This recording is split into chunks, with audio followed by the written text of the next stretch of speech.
चारधाम यात्रा के 1 महीने पूरा होने पर नहीं टूटा पिछला रिकॉर्ड। पिछले साल की तुलना में इस बार श्रद्धालु कम आए हैं। इस बार यात्रियों की संख्या 97,000 कम है। मौसम साफ होते हुए भी श्रद्धालुओं की संख्या बढ़ेगी। अब तक 12,35,000 तीर्थयात्री दर्शन कर चुके हैं। पिछले साल की तुलना इस बार टूट सकता है रिकॉर्ड। लगातार जो तीर्थयात्रियों की संख्या है वो बढ़ती जा रही है, लेकिन इस बार पिछले साल की तुलना में जो श्रद्धालु हैं वो कम माने जा रहे हैं, क्योंकि लगातार बर्फबारी हो रही है, बारिश हो रही है और कहीं ना कहीं ये वजह मानी जा रही है कि श्रद्धालु इस बार चारधाम में कम पहुंच रहे हैं। आने वाले समय में माना जा रहा है कि ये जो रिकॉर्ड है, पिछले साल का जो रिकॉर्ड है वो टूट सकता है। मौसम अगर इस बार भी साथ देता तो एक नया रिकॉर्ड बनाया जा सकता था, लेकिन मौसम की खराबी के चलते वो रिकॉर्ड नहीं टूट पाया। 97,000 जो यात्री हैं वो अब तक दर्शन कर चुके हैं। अभी चारधाम यात्रा 1 महीना पूरे होने पर रिकॉर्ड नहीं टूटा है।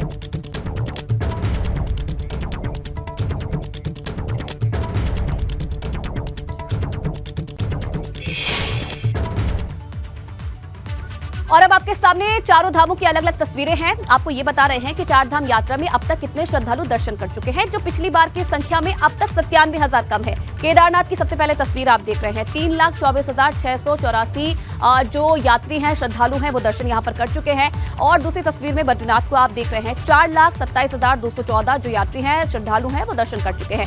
गंगोत्री धाम में अब तक 2,53,962 लोग पहुंचे हैं और यमुनोत्री में 2,29,697 श्रद्धालु अब तक दर्शन कर चुके हैं। तो चारों धामों का ये हाल हम आपको बता रहे हैं। 97,000 जो श्रद्धालु हैं वो कम है इस बार पिछले बार का रिकॉर्ड टूटने में, और माना जा रहा है कि आने वाले समय में अगर मौसम साफ रहता है तो रिकॉर्ड टूट सकता है। गंगोत्री और यमुनोत्री धाम में भी जो संख्या है वो श्रद्धालुओं की बढ़ने लगी है। अब तक 5 लाख से अधिक लोगों ने दर्शन यहां पर कर लिए हैं। गंगोत्री धाम में 2,53,562 यात्रियों ने दर्शन किए हैं। यमुनोत्री धाम की अगर बात की जाए तो 2,29,657 श्रद्धालुओं ने यहां पर दर्शन किए। अब तक 27 लोगों की मौत हो चुकी है। गंगोत्री और यमुनोत्री धाम में भी बड़ी संख्या में जो श्रद्धालु हैं दर्शन के लिए पहुंच रहे हैं। अप्रैल महीने से यात्रा की शुरुआत हुई थी और अब तक देखिए 5 लाख से जो ज्यादा लोग हैं उन्होंने दर्शन किए हैं। गंगोत्री की अगर बात की जाए तो 2 लाख से ज्यादा श्रद्धालु यहां पर दर्शन कर चुके हैं। यमुनोत्री धाम में भी 2 लाख से जो ज्यादा श्रद्धालु हैं वो अब तक दर्शन कर चुके हैं। तो ये 2 महीने का रिकॉर्ड है। आने वाले समय में माना जा रहा है कि रिकॉर्ड टूट सकता है और बड़ी संख्या में जो श्रद्धालु है इन चारों धामों में पहुंच सकते हैं। लगातार मौसम की खराबी, बर्फबारी होने की वजह से जो श्रद्धालु हैं वो कम पहुंच रहे हैं, लेकिन आने वाले समय में ये रिकॉर्ड टूट सकता है। और चलिए खबरों में आगे बढ़ेंगे। भाजपा के खिलाफ आज विपक्ष का धरना प्रदर्शन। कांग्रेस, सीपीआई, सीपीआईएम सहित कई दलों का प्रदर्शन। महिला सुरक्षा, महंगाई, बेरोजगारी समेत कई मुद्दों को लेकर आज प्रदर्शन किया जाएगा। क्षेत्रीय दल और यूकेडी ने प्रदर्शन से दूरी बना ली है। सुबह 10 बजे से गांधी पार्क में ये प्रदर्शन शुरू होगा।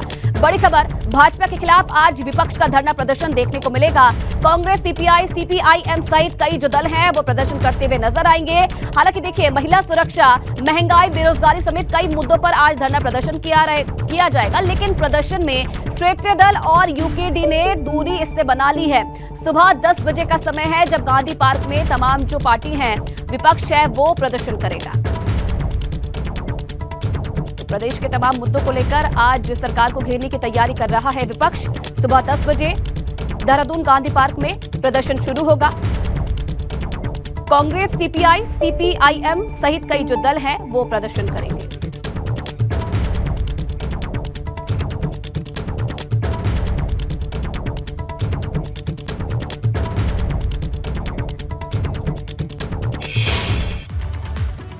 अब इसे पूरे प्रदर्शन को लेकर विपक्षी दलों का क्या कुछ कहना है वो भी आपको सुनवाते हैं। बेटियों को न्याय मिले उसके लिए ये धरना प्रदर्शन हम कर रहे हैं और ये ध्यान आकर्षण के लिए है ताकि लोगों तक ये संदेश आप लोगों के माध्यम से जा सके कि देश में चल क्या रहा है, समाज में चल क्या रहा है। वो यही काम विपक्षी दलों का होता है कि हम अंकुश लगाएं और जो गलत हो रहा है उसका विरोध करें। नहीं, हमें लगता है कि परिस्थितियों ने हमें विवश किया है कि सब दल एकजुट हों। ये ऐतिहासिक आवश्यकता है और मेरा मानना है कि विभाजित शक्तियाँ भाजपा जैसी पार्टी का विकल्प खड़ा नहीं कर सकती हैं। इसलिए हम लोग इकट्ठा हुए हैं और जो चौतरफा संकट है, जो असफलताएं हैं भाजपा सरकार की, उसको हम मजबूती के साथ जनता तक के बीच में ले जाएं। और प्रदर्शन है, विपक्षी एकता दिखाने की कोशिश की जा रही है विपक्षी दलों की तरफ से। क्या कुछ और जानकारी है, क्या कुछ और तैयारी है विपक्षी दलों की, तमाम जानकारी देने के लिए इस वक्त रवि कैंतुरा सीधा लाइव हमारे साथ जुड़ रहे हैं देहरादून से। रवि, सरकार को घेरने के लिए आज विपक्षी दलों ने तमाम रणनीति बनाई है। सुबह 10 बजे से प्रदर्शन की शुरुआत की जाएगी। कौन कौन से दल इसमें शामिल हो रहे हैं, क्योंकि माना जा रहा है कि जो क्षेत्रीय दल है यूकेडी है उसने इससे दूरी बना ली है। क्या कारण माने जा रहे हैं दूरी बनाने की भी? बिल्कुल आयुषी, देखिए जिस तरीके से लगातार कांग्रेस छोटे दलों के साथ जो यहाँ पर हैं उनके साथ भाजपा सरकार को घेरने की लगातार तैयारी कर रही है, क्योंकि यहाँ पर तमाम विपक्षी दलों की पहले कांग्रेस मुख्यालय में बैठक हुई और फिर कल एक निर्णय लिया गया कि सामूहिक तौर पर जो सभी दल हैं वो विपक्षी दल भाजपा के खिलाफ आज एक प्रदर्शन करने जा रहे हैं, जो कि गांधी पार्क में 10 बजे से शुरू होगा। ऐसे में जहाँ तक जो अन्य पार्टियों का सवाल है, क्योंकि क्षेत्रीय दल यूकेडी है, आम आदमी पार्टी है, सपा बसपा, इन तमाम पार्टियों के कोई भी नेता जो है इस वक्त इस कांग्रेस के साथ शामिल होते हुए नहीं दिखाई दे रहे हैं। लेकिन जो पार्टियां हैं सीपीआई, सीपीआईएम, भाकपा माले, इन तमाम पार्टियों की अगर बात करें तो वो ज़रूर शामिल है, लेकिन इनका कोई बड़ा जनाधार प्रदेश में नहीं है। ऐसे में भले ही कांग्रेस कोई ये कोशिश कर रही है कि तमाम इन विपक्षी पार्टियों के साथ मिलकर भाजपा सरकार को घेरने की रणनीति तैयार की जाए, और आज इसी को लेकर एक हल्ला बोल तमाम जो विपक्षी पार्टियां हैं वो यहाँ पर करने वाली हैं। लेकिन यूकेडी की बात करें, आम आदमी पार्टी की बात करें, तो इन दलों ने फिलहाल इस बैठक से भी दूरी बनाई और आज जो धरने प्रदर्शन है उसमें भी वो शामिल नहीं होंगे। अभी हाल में अब निकाय चुनाव होने हैं, कितना असर विपक्ष का ये प्रदर्शन कर पाएगा प्रदेश में। बहुत धन्यवाद आपका तमाम जानकारी देने के लिए। और उत्तराखंड के शिक्षा मंत्री धन सिंह रावत के दावों की हवा निकल गई है। अब तक कई स्कूलों में छात्रों को किताबें नहीं मिली है। शिक्षा मंत्री ने सभी स्कूलों में किताबें बंटने का दावा किया था और एबीपी गंगा के रियलिटी चेक में सरकार के दावों की पोल खुल गई है। शिक्षा महानिदेशक बंशीधर तिवारी ने भी अब हकीकत बयां की है। सरकारी स्कूलों में अब तक सिर्फ 15% ही किताबें पहुंची हैं। स्कूलों में पुरानी किताबों से ही पढ़ाई करने को मजबूर हैं छात्र और अब भी विभागीय आदेश के इंतजार में प्रिंसिपल हैं। दावे किए जा रहे थे कि स्कूलों में किताबें पहुंच चुकी हैं, लेकिन वो दावे झूठे साबित नजर आ रहे हैं।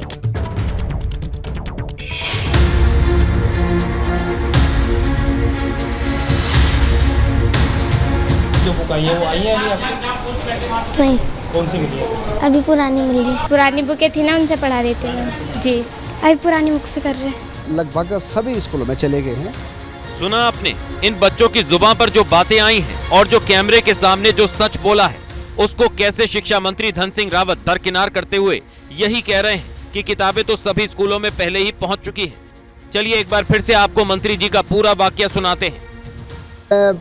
लगभग सभी स्कूलों में चले गए हैं और इस बार हमने ये भी निर्णय कर दिया है कि इस साल से अब स्कूलों में जितने बच्चे पढ़ाई कर रहे हैं उतने बच्चों के लिए बुक बैंक बन जाएगा। अब हर साल किताबें खरीदने की जरूरत नहीं पड़ेगी। शिक्षा मंत्री द्वारा कुछ भी कहा गया हो, लेकिन हकीकत इसके एकदम उलट है।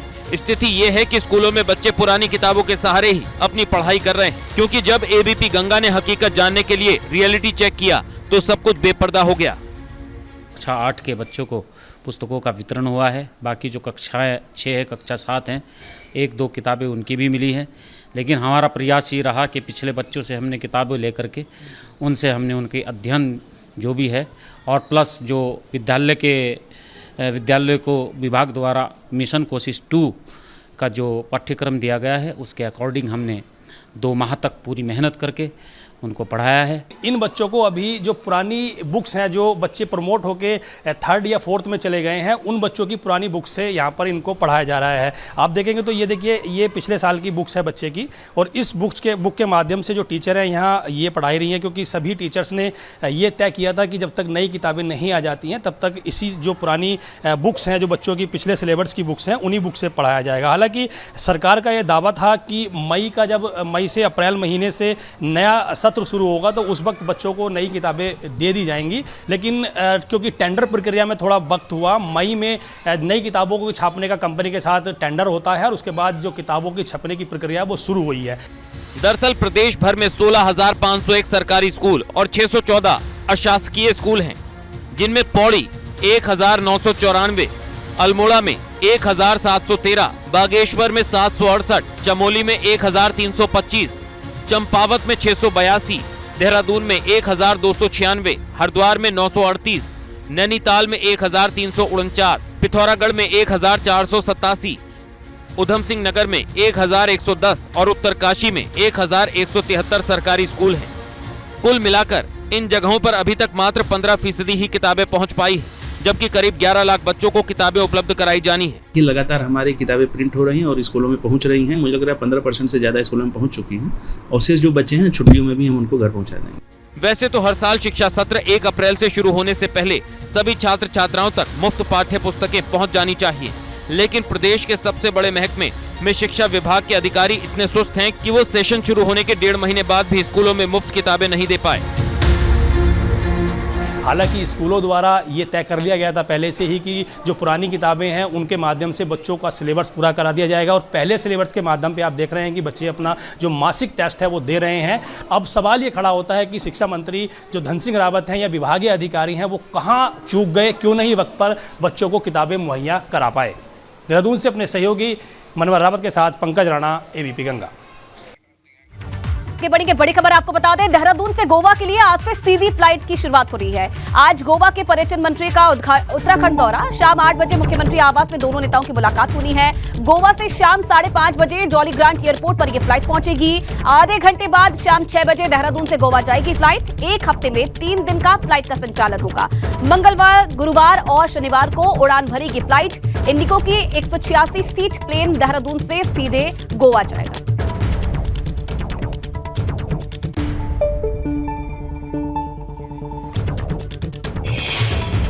और अब एक और बड़ी खबर, 25 मई को घोषित होगा उत्तराखंड बोर्ड का रिजल्ट। 25 मई को सुबह 11 बजे 10वीं और 12वीं का रिजल्ट जारी होगा। इस साल 2,59,439 छात्र छात्राओं ने परीक्षा दी। उत्तराखंड विद्यालय शिक्षा परिषद ने पूरी तैयारी कर ली है। 25 मई को जो तमाम छात्र छात्राएं हैं उनका इंतजार खत्म होने जा रहा है। सुबह 11 बजे 10वीं और 12वीं का रिजल्ट घोषित हो जाएगा। 2 लाख से ज्यादा छात्र छात्राओं ने इस बार बोर्ड की परीक्षाएं दी थी।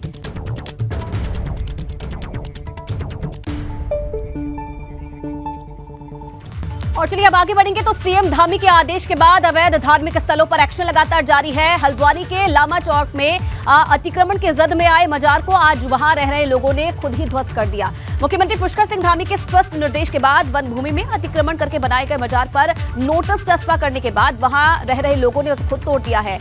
उप जिलाधिकारी मनीष कुमार ने बताया कि सरकारी भूमि में अतिक्रमण के सरकार सख्त खिलाफ है। मुख्यमंत्री द्वारा निर्देश दिए जाने के बाद अतिक्रमण क्षेत्र में नोटिस चस्पा किए गए थे। ये एक्सक्लूसिव तस्वीरें भी आप देख रहे हैं। लगातार सरकार की कार्रवाई जारी है, एक्शन जारी है। ऑपरेशन मजार और सरकारी भूमि पर बनाए गए इन अवैध अतिक्रमणों को लगातार तोड़ा जा रहा है। खास क्षेत्र में एक मजार थी और इसको वन विभाग ने नोटिस दिया था तोड़ने का। 72 घंटे का इसको आदेश था तोड़ने का। और इसी बीच माननीय मुख्यमंत्री जी ने भी ये स्पष्ट संदेश दिया था कि जो भी अतिक्रमण है उसको वो स्वयं लोग तोड़ लें। तो उनके इस संदेश का और नोटिस का परिणाम ये हुआ कि वहाँ के जो लोग थे मजार पे रहने वाले लोग, उन्होंने खुद ही वो मजार तोड़ ली। इधर रुद्रपुर में तराई केंद्रीय वन प्रभाग के टाड़ा रेंज की वन विभाग टीम ने नेशनल हाईवे प्रशासन और पुलिस की मौजूदगी में वन भूमि पर हाईवे किनारे बने 2 धार्मिक स्थलों को जेसीबी से ध्वस्त कर दिया है। वहीं दोनों ही धार्मिक स्थल लगभग 40 से 50 साल पुराने बताए जा रहे हैं। इधर वन विभाग ने दोनों ही धार्मिक स्थलों को ध्वस्त करने के साथ ही लोगों को वन विभाग और हाईवे की जमीन पर किसी भी तरह के अतिक्रमण नहीं करने की चेतावनी दी है। नंगला बाईपास के बाद एक मजार थी और ये मंदिर, दोनों को हम आज ध्वस्त कर दे रहे हैं और आगे की कार्रवाई अभी देखते हैं क्या होती है। नहीं, हमारे पास तो जैसे जो टांडा रेंजेस में 2 ही धार्मिक स्थल थे जो इनको आज ध्वस्त किया जा रहा है और आक्रमण है, इनको हटाया जाएगा। देखिए, पुलिस प्रशासन हमारे साथ है, पन्नगर थाना पुलिस, उधम सिंह की पुलिस और पीएससी के सारे कर्मचारी अधिकारी हमारे साथ हैं। ये एनएच के अधिकारी हमारे साथ हैं। ये जो मस्जिद और ये मंदिर है एनएच की एरिया में आ रहा है, आप उसका नेतृत्व कर रहे हैं, ये तो उनके द्वारा कार्रवाई की जा रही है।